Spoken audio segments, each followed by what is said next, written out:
Hello there and welcome. It's Bob Proctor back again. Now, you know, in the last video that we made here together, you know, I went through how the conscious mind works, how the subconscious, and how the body is an expression of the mind. And as you go through that, if you go through it a few times, you're going to see, yeah, that's exactly what happens. Now, I want you to think of this for a moment. When you impress an idea upon your subconscious mind, that alters the vibration of this instrument we call our body. See, our body is a molecular structure. Really what it is. It's a mass of energy in a very high speed of vibration. Now, we invented a word to describe our conscious awareness of vibration, and that word is feeling. If you ask a person, you know, how are you today? They'll say, well, I'm feeling fine, or I don't feel that good, I feel great. You never hear a person say, oh, I'm consciously aware of being emotionally involved with a negative idea, so therefore I've moved into a negative vibration. But that's exactly what happens. So, you see, as we start to understand this, and we become aware that we're not feeling too good, we can change it.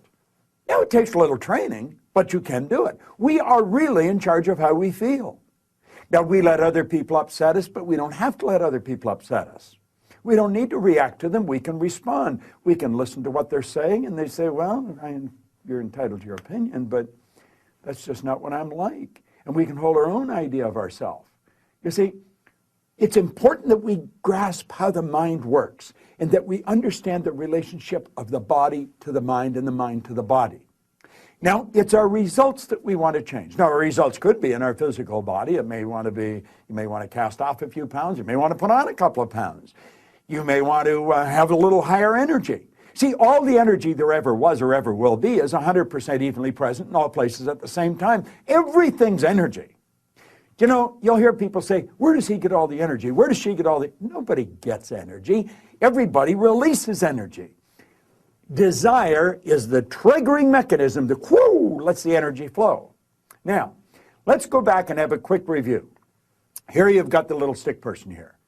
There you've got the conscious mind, and remember, you have the sensory factors hooked up to the conscious mind. And then you have the subconscious mind, and then you have the body. Now, the conscious mind has the ability to choose thoughts. Those thoughts turn into pictures. We turn the pictures over to the subconscious mind, and then the subconscious mind expresses the action, all right? Now, what is the problem? Remember, we said the subconscious mind had no ability to reject. We said the subconscious mind cannot differentiate between what's real and what's imagined. How did we arrive on the scene?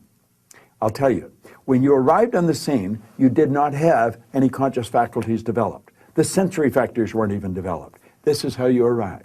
That's called the little life. That's the baby. No conscious mind. So there's the subconscious mind. It's wide open. You can put anything in it. You see, your subconscious mind is programmed genetically.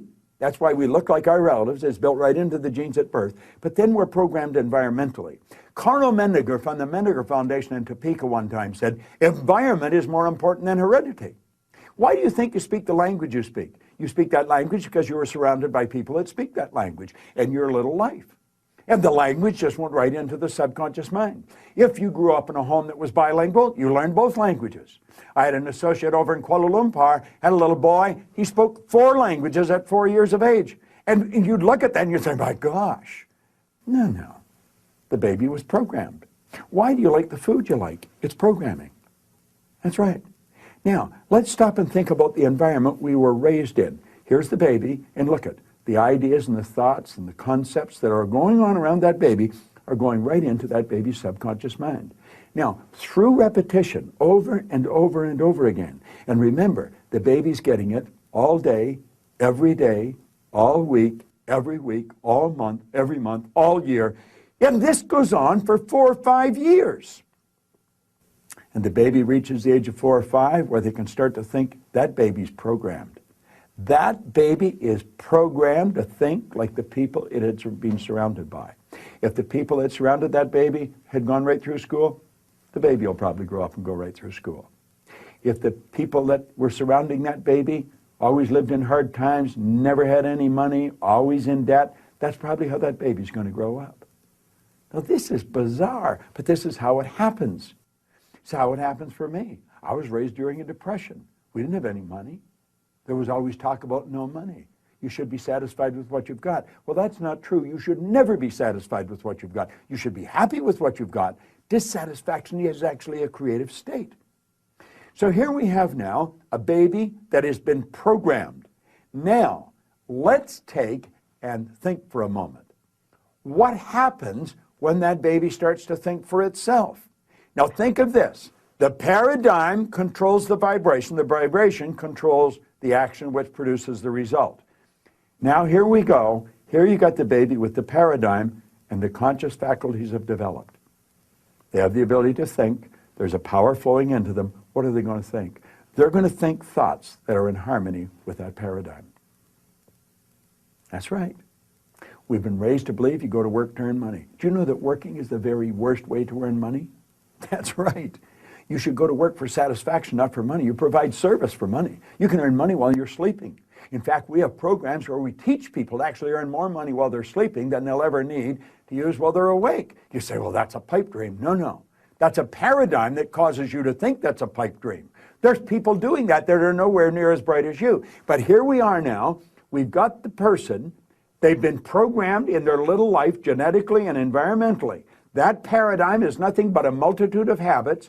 A habit is an idea that's been programmed into the subconscious mind over and over and over again. Now, the paradigm is literally controlling the behavior. Consciously, you can think of one thing, but subconsciously, the other idea will be controlling you. See, we can sit down and we can read these self-help books, we can listen to the recordings, and we say, yeah, well, I can do that. That makes sense. That's logical. But then we can't do it. Why? Now think of this for a moment. I want you to imagine that you're going to accept an idea right now to turn your annual income to a monthly income. You say, well, I'd like that, but will you do it? Probably not. Your paradigm will stop you. See, your paradigm literally controls the results. Now, let's think of how the paradigm was formed. The paradigm was formed through repetition. The ideas being planted in your subconscious mind. Now, understand your paradigm dictates your logic. Your paradigm controls how you utilize your time. Your paradigm controls your perception of situations. Your paradigm controls your effectiveness. Your paradigm controls the amount of money you earn. If you want to change your life, you must change your paradigm. You see, to most people, it's illogical that they could take and turn their annual income to a monthly income. But if you follow our teachings, we'll show you exactly how to do that. We'll show you how to accomplish anything you want to accomplish, because what we're focused on is showing you how to change the paradigm. When the paradigms change, your life changes. It's a beautiful concept. It's an absolutely phenomenal concept. Now you know why you're getting the results you're getting. It has nothing to do with your intellect. Your intellect, you can figure out how to do things. But that doesn't mean you're going to do them. You'll hear people say, I believe that, but their behavior would indicate they've never even heard of it. Why? We believe something on a conscious level. On a subconscious level, the paradigm believes something else. There's a word called praxis. Praxis is the integration of belief with behavior. We've got to take the beliefs that we have consciously, that we determine by thinking, and plant them in the place of the old belief. See, I used to believe that I couldn't do anything better than I was doing. I felt fortunate that I was on the fire department. The idea of building a company that operated all around the world, furthest thing from my mind. But you know something? As I changed my paradigm, my whole world changed. That's what we do. That's what it's all about. You've got to change your paradigm if you want to change your life. Now, you can study all you want. If you don't gain an understanding how to alter that program, and that's what the paradigm is, it's a program. It's a multitude of concepts that are fixed in your subconscious mind that literally control your behavior. It's a beautiful concept to understand. It's a terrible one if you don't understand it, because it literally controls your life. Why do you think most people go right through their life and keep getting the same results year after year after year? Well, it's just the way it is, and they don't know. We should be taught this in school, but we're not. How is the paradigm formed? Through the repetition of information. How's the paradigm changed? Repetition of information. Now let's suppose you're having a difficult time with money. You find that you got more going out than coming in. You've got to change your concept about money. How do you do that? Through the repetition of an idea. That's where affirmations comes in. I'll give you one that I've been using for years. I am so happy and grateful now that money comes to me in increasing quantities through multiple sources on a continuous basis. I am so happy and grateful now that money comes to me in increasing quantities through multiple sources on a continuous basis. You don't just say that once or twice. You've got to repeat that maybe 1,000 times a day, every day for maybe 90 days. And you'll start to change your whole concept about money. Wealthy people all have multiple sources of income. Now I'm going to tell you what happened to me. I drove around with a battery-operated record player and a long-playing record. And I played it over and over again every day for probably a couple of years. This was so totally illogical. It was behavior. Everybody thought I was losing it. And I'm reading the same book every day, Think and Grow Rich. As a matter of fact, I'm still reading the same book. And it was the repetition of Earl Nightingale's information and the book that changed the paradigm. I didn't know what I was doing. I didn't understand what I was doing, but I did it.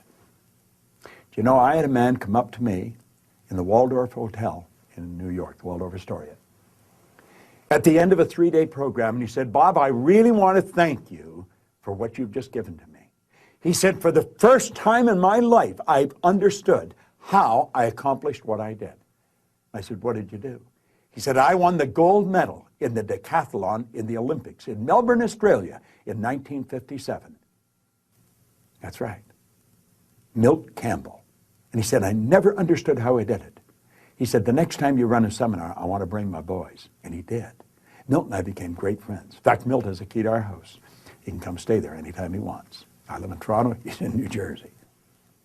But here was the top athlete in the world, a very best athlete in the world. He didn't understand how he got there. Most people that are very accomplished cannot tell you why they are. That's why they are. They've rewritten the program. They changed the paradigm. They might not have understood how they did it, but they did it. That's what our company is all about. We teach people how to change paradigms. I want to thank you for watching this, but I'm going to ask you to share it with other people. Share it with them. Say, come and watch this. Start a rapport. Build a rapport with people, you know. It's a great way to live. And this is great information to understand. Thanks for listening. It's Bob Proctor. I enjoy sharing it with you.